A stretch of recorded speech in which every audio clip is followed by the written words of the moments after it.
ಶ್ರೀ ಕ್ರೋಧಿನಾಮ ಸಂವತ್ಸರ ಉತ್ತರಾಯಣ ಶಶಿ ಋತು ಫಾಲ್ಗುಣ ಮಾಸ ಶುಕ್ಲ ಪಕ್ಷವಾಗಿದೆ.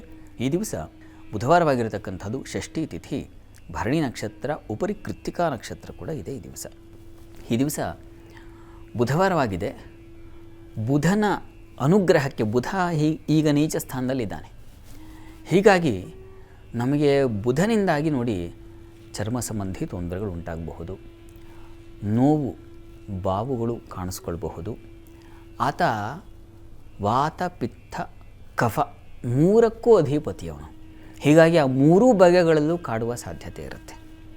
ವಾತ ಆದರೆ ನೋವು ಬಾವು ಇವುಗಳು ಬಾಧಿಸುತ್ತೆ. ಪಿತ್ತವಾದರೆ ನಮಗೆ ಈ ವಾಂತಿ ಬರತಕ್ಕಂಥದ್ದು, ಊಟ ಸೇರದೆ ಹೋಗ್ತಕ್ಕಂಥದ್ದು, ಈ ಥರದ ಒಂದು ತೊಂದರೆಗಳು ಉಂಟಾಗುತ್ತೆ. ಇನ್ನು ಕಫ ಸಂಬಂಧಿಸಿರ್ತಕ್ಕಂಥದ್ದು ತಮಗೆ ಗೊತ್ತೇ ಇದೆ, ಶೀತ ನೆಗಡಿ ಬಾಧೆ ಇವುಗಳೆಲ್ಲ ಆಗುತ್ತೆ. ಇವು ಮೂರು ಅಲ್ಲಿ ಒಂದು ಮಾತಿದೆ, ಸಮಾಗ್ನಿ ಸಮದೋಷಶ್ಚ ಸಮಧಾತು ಮಲಕ್ರಿಯಾ ಪ್ರಸನ್ನ ಆತ್ಮನೇಂದ್ರಿಯ ಮನಃ ಸ್ವಸ್ಥ ಇತ್ಯಭಿಧೀಯತೆ ಅಂತ ಒಂದು ಮಾತಿದೆ. ತುಂಬ ಚೆನ್ನಾಗಿರೋದು ಯಾರು ಆರೋಗ್ಯವಂತ ಅಂತ ಯಾರನ್ನು ಕರೀಬಹುದು ಅಂತಂದರೆ ಇಂಥವರನ್ನು ಅಂತ ಹೇಳುತ್ತಿದ್ದು. ಏನು? ಸಮಾಗ್ನಿ ಸಮದೋಷಶ್ಚ, ಅಗ್ನಿ ಚೆನ್ನಾಗಿ, ಜಠರಾಗ್ನಿ ಚೆನ್ನಾಗಿರಬೇಕು, ಪಚನಕ್ರಿಯೆ ಚೆನ್ನಾಗಾಗಬೇಕು, ಅದು ಒಂದು ಲಕ್ಷಣ. ಸಮದೋಷಶ್ಚ, ದೋಷ ಅಂದರೆ ಇವೆ, ವಾತ ಪಿತ್ತ ಕಫ, ಇವು ತ್ರಿದೋಷ ಅಂತ ಕರೀತಾರೆ ಆಯುರ್ವೇದದಲ್ಲಿ. ಈ ದೋಷಗಳು ಸಮವಾಗಿರಬೇಕು. ಒಂದು ಏರುಪೇರಾದರೂ ಮನುಷ್ಯನಿಗೆ ತೊಂದರೆಗಳು, ಅವುಗಳಿಂದಲೇ ದೊಡ್ಡ ಕಾಯಿಲೆಗಳವರೆಗೂ ಹರಡಿಬಿಡುತ್ತದೆ. ಸಮಾಗ್ನಿ ಸಮದೋಷಶ್ಚ ಸಮಧಾತು, ನಮ್ಮಲ್ಲಿ ಸಪ್ತಧಾತುಗಳಿದ್ದಾವೆ. ಯಾವ್ಯಾವುದು ಅಂತಂದರೆ ಸ್ನಾಯುವಸ್ತ್ಯ ಸೃಕ್ತ್ವಗಥ ಶುಕ್ಲವಸ ಮಜ್ಜ ಅಂತ ಅದಕ್ಕೊಂದು ಪಟ್ಟಿ ಇದೆ. ಸ್ನಾಯು ಅಸ್ಥಿ ವಸ ಅಂದರೆ ಮೆದುಳು, ಮಜ್ಜೆ, ಮತ್ತು ಏನು ಮಜ್ಜೆ ಅಂದರೆ ಬೋನ್ ಮ್ಯಾರೋ ಅಂತಾರಲ್ಲ, ಅದು ಮೂಳೆ ಒಳಗಿರ್ತಕ್ಕಂತಹ ಶಕ್ತಿ, ಇವುಗಳು ಸಪ್ತಧಾತುಗಳು ಚೆನ್ನಾಗಿರಬೇಕು ಅಂತ. ಸಮಾಗ್ನಿ ಸಮದೋಷಶ್ಚ ಸಮಧಾತು ಮಲಕ್ರಿಯಾ. ಎಷ್ಟೋ ಜನಕ್ಕೆ ಇದು ಬಾಧೆ ಇದೆ, ವಿಸರ್ಜನೆ ಆಗೋದಿಲ್ಲ. ಇದಾಗದೇ ಇದ್ದರೆ ಪ್ರಾಣ ಸಂಕಟವಾಗುತ್ತೆ. ಈ ನೈಸರ್ಗಿಕ ಬಾಧೆ ಇದೆಯಲ್ಲ, ಅದು ವಿಪರೀತ ಕಾಡುತ್ತೆ. ಹೊಟ್ಟೆ ಅಪ್ಸೆಟ್ ಆಗಿಬಿಟ್ರೆ ಬಹಳ ಕಷ್ಟ. ಅದು ಹೋಗ್ತಾ ಇರಬೇಕು, ಶುಚಿಯಾಗಬೇಕು. ಅದೇ ನಿಜವಾದ ಸ್ನಾನ, ನೀರು ಹೊಯ್ಕೊಳ್ಳೋದು ಅಲ್ಲ, ಮಲಕ್ರಿಯೆ ಚೆನ್ನಾಗಾಗಬೇಕು.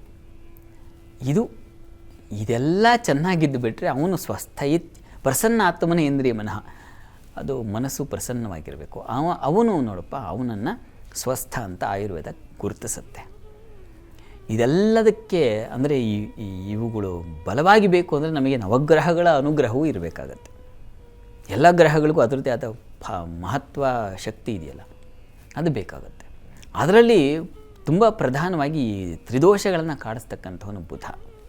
ಹೀಗಾಗಿ ಬುಧ ನೀಚನಾಗಿರೋದ್ರಿಂದ, ಬುಧವಾರವಾಗಿರೋದ್ರಿಂದ ನೀವು ತಪ್ಪದೆ ನಿಮ್ಮ ದೇಹ ತೂಕದ, ಗೊತ್ತಿಲ್ಲ ಎಷ್ಟೆಷ್ಟು ಕೆ ಜಿ ಇದ್ದರು, 60, 70, 80, 90, 100 ದಾಟಿರೋರು, ನಿಮ್ಮ ದೇಹ ತೂಕದ ಹೆಸರು ಕಾಳನ್ನು ವಿಷ್ಣು ಸನ್ನಿಧಾನಕ್ಕೆ ದಾನ ಮಾಡುವುದರಿಂದ ಅದು ನೋಡಿ ಆ ತ್ರಿದೋಷಗಳು ನಿವಾರಣೆಯಾಗುತ್ತೆ, ಬುಧನ ಅನುಗ್ರಹ ಉಂಟಾಗುತ್ತೆ. ಈಗ ಬುಧ ನೀಚನಾಗಿದ್ದಾನೆ. ಹೀಗಾಗಿ ಪ್ರತಿ ಬುಧವಾರ ವಿಷ್ಣು ಸನ್ನಿಧಾನಕ್ಕೆ ಹೋಗಿ, ಅಪ್ಪ ದೇಹ ತೂಕುದ್ದಿ ಅಂತೀರ, ನಮಗೆ ನಮ್ಮ ತೂಕದ್ದಲ್ಲ, ಒಂದು ಅರಪಾವು ಹುಟ್ಟೋದು ಕಷ್ಟ ಅಂತಂದವರು ಗಾಬರಿ ಆಗಬೇಡಿ.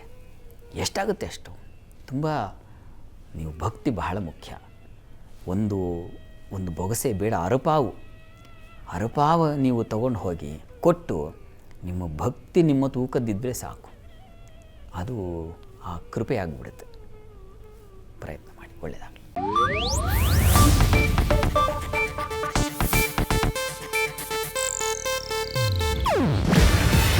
ಇದು ಏಷ್ಯಾನೆಟ್ ನ್ಯೂಸ್ ನೆಟ್ವರ್ಕ್ ಪ್ರಸ್ತುತಿ.